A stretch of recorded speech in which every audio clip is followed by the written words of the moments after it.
Hey everyone, thanks for tuning in. Today we're talking about the 6 steps on buying a home. I boiled it down to 6 basic steps. Without much further ado, let's jump in.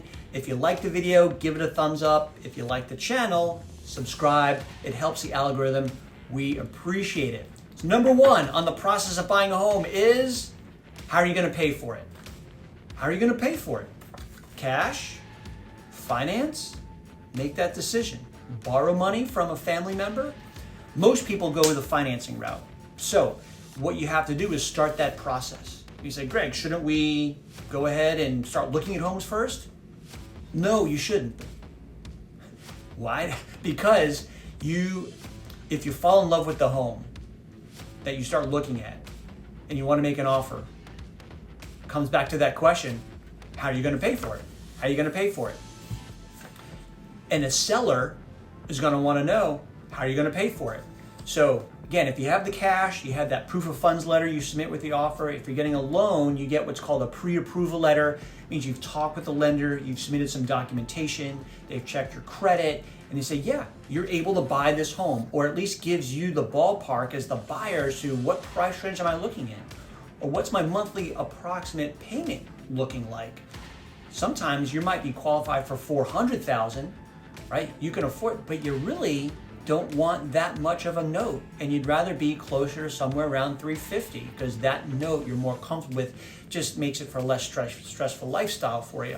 So big questions to ask. So who do you go to talk to if you're getting a loan? Most homes are purchased with some sort of financing, and financing makes the real estate industry happen. So nothing wrong there. Go apply for the loan, figure out how much you have to put down, if anything, okay? And what your credit score is going to be, what your interest rate is, because you might find something in there in your credit that's like, holy cow, I didn't realize that was there. I have to wait 30 days, 60 days, 90 days before I can make that purchase. So how are you going to pay for it? Number 1. Number 2, search for homes. You have that pre-approval letter or proof of funds letter in hand. You can go house hunting now. And this is where this is fun. This is fun for me as an agent. This is fun.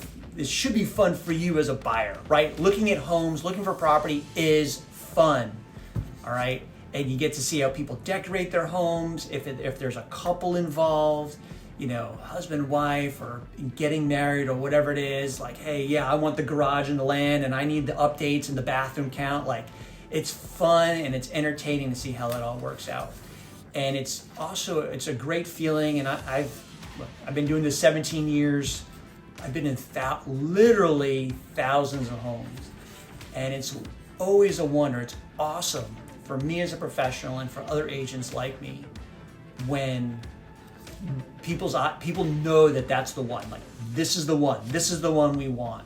And again, if it's a couple, both people's eyes light up. Like, they understand, they feel it. All this logic, all this paperwork, you know, getting the pre-approval letter, and this is what we want: 3 beds, 2 baths, fenced yard, 2-car garage. We go in with this logical mindset, and then the emotion takes over. It's like, this is the house I want. This is the house that's for us. This is where we're going to move for the next 5 years or forever, whatever the situation is. That for me is hugely gratifying as an agent, and I know it same with other agents like me. So search for homes. All right. Number 3, make the offer. All right. Negotiate the terms. Every negotiation is unique. There's no hard and fast rules on how to do it. There really isn't. If you have situations like, I need to sell my home first, or again, coming back to the financing, how much money do I put down? We have other videos on that. That's not this video. This is just make your offer, negotiate the terms, understand that the seller has their own unique situation and motivation. So it's figuring out what makes a win-win for everybody. You as a buyer, you want to get as much for you as possible. As the seller wants to get as much as for them as possible. So it's up to using some excellent negotiation terms and tools to get the job done. That's why I always recommend engaging a professional realtor who knows how to negotiate, but offer the terms, get the terms done. Then comes number 4, inspections and appraisal. These can run at the same time, you'll be spending money in inspections and the appraisal at the same time. I typically recommend, unless time is of the essence, do your inspections. You can negotiate repairs, allowances, or cancel the sale if needed, because the house, like, yeah, it looks good, but it's really lipstick on a pig, and you need to get out of that house. That's an opportunity. And so you haven't spent money on the appraisal portion for an appraisal you're not going to use. So that's why usually, again, unless time is of the essence, do your inspections, figure out those allowances or repairs that you're asking for, then order the appraisal. Once that's done, those are the two hardest parts of that post-negotiation terms of the process. So once you're in the mix of it, basically, of the buying process, inspections and appraisal are the two big ones. Once you're through there, it's kind of downhill, easy. Sometimes you have to deal with the dreaded loan underwriter, right? Loan underwriters, I've met one person in almost 20 years of real estate that admitted to being a loan underwriter. Never met any, I've only met one in my entire life. I don't think they really want to admit it, because yeah, I'm the person that's asking you for that bank statement, that same bank statement for the third time. And oh yeah, we need this other thing. And oh yeah, we're supposed to close tomorrow. I need this other thing here. Again, that's if you're getting financing. If you're paying cash, you don't have to worry about that.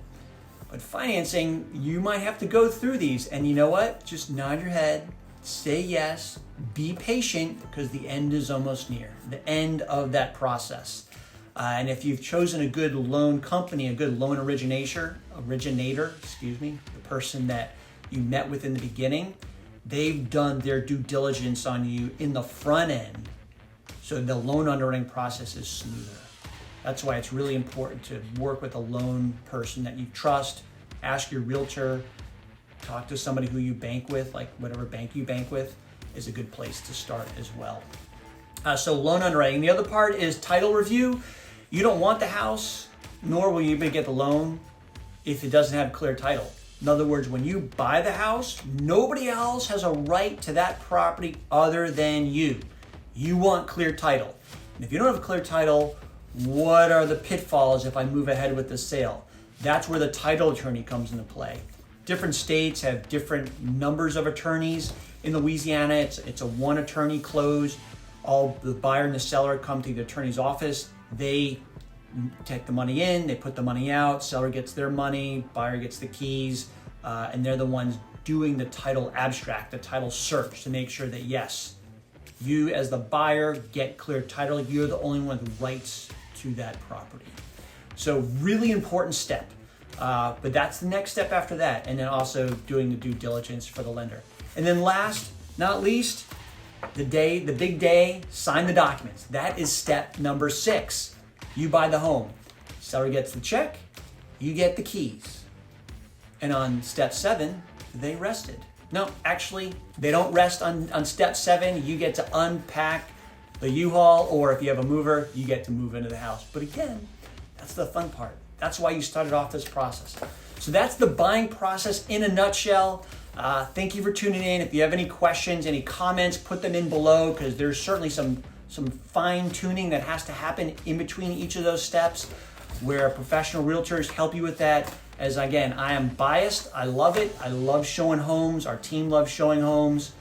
And if we can help you out in any way, please let us know. If you like it, give the thumbs up down below. Till next time. Bye. Hello, my name is Blake DeBott. I'm with Magnolia Home and Auto. Living in the Gulf South means we must always be prepared for the possibility of a hurricane arriving with little warning. To ensure you're ready in case a storm heads our way, here are a few essential tasks to be handled beforehand. Number 1, review your insurance policy. Double check that your policy is active and hasn't been canceled. Sometimes cancellation notices can get lost, leaving you without coverage. Confirm that your policy is in place and has been paid. Take the time to understand your coverages and deductibles, and don't hesitate to discuss any uncertainties with your agent. Number 2, gather important documents. If you have flood or homeowners insurance, make sure you have copies of the policy's declaration page. Be sure to take these documents with you if you have to evacuate. Number 3, keep contact information handy. Obtain direct contact numbers for your insurance carrier so you can file a claim if necessary. During a storm, power outages may make it difficult to reach your agent, so having the carrier's contact information on hand will help you start the claims process promptly. Number 4, document your belongings. Prior to a hurricane's arrival, take video and photos of your home and its contents. This documentation should include all interior furniture, electronics, clothing, and other valuables. Don't forget to capture the entire exterior of your home, including the roof's condition, as well as any detached structures. By completing these tasks in advance, you can better protect yourself and your property in case of a storm. Being prepared ensures a smoother claims process and gives you peace of mind during uncertain times. If you have any questions, don't hesitate to reach out via phone or email, and stay safe.